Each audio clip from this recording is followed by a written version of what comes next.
माझी पहिली वटपौर्णिमा आहे, मी पूजा करेपर्यंत कुठंच जाऊ नका हां. नंतर म्हणाल मी इकडं गेलो होतो तिकडं गेलो होतो, महत्वाचं काम होतो, गायब व्हाल. असं काहीच करायचं नाही. करते पूजा.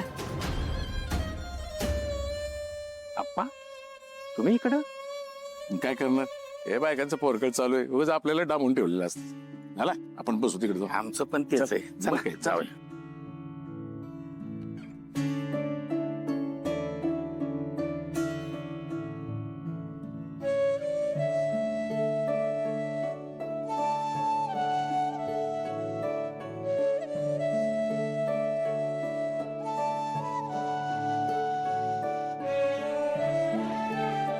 देवा, माझी एकच मागणी आहे, माझ्या नवऱ्यापासून बायकांना लांब ठेव.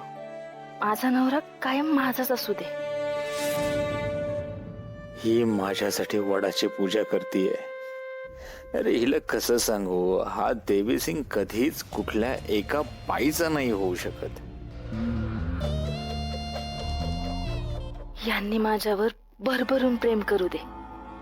हा देवी सिंग फक्त आणि फक्त पैशांवर प्रेम करतो.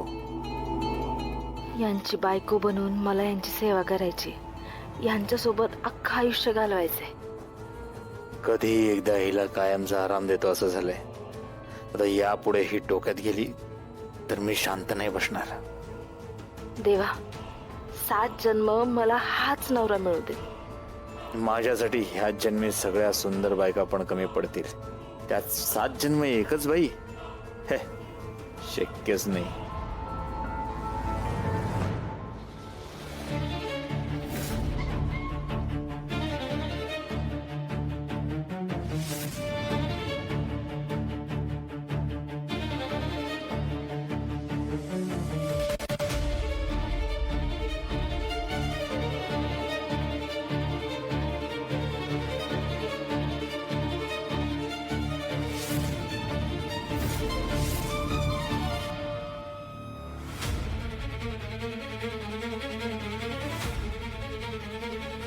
ही विभा इथे काय करतीये? तिला जर कळालं माझं लग्न झालंय तर विभा हातातून कायमची जाईल.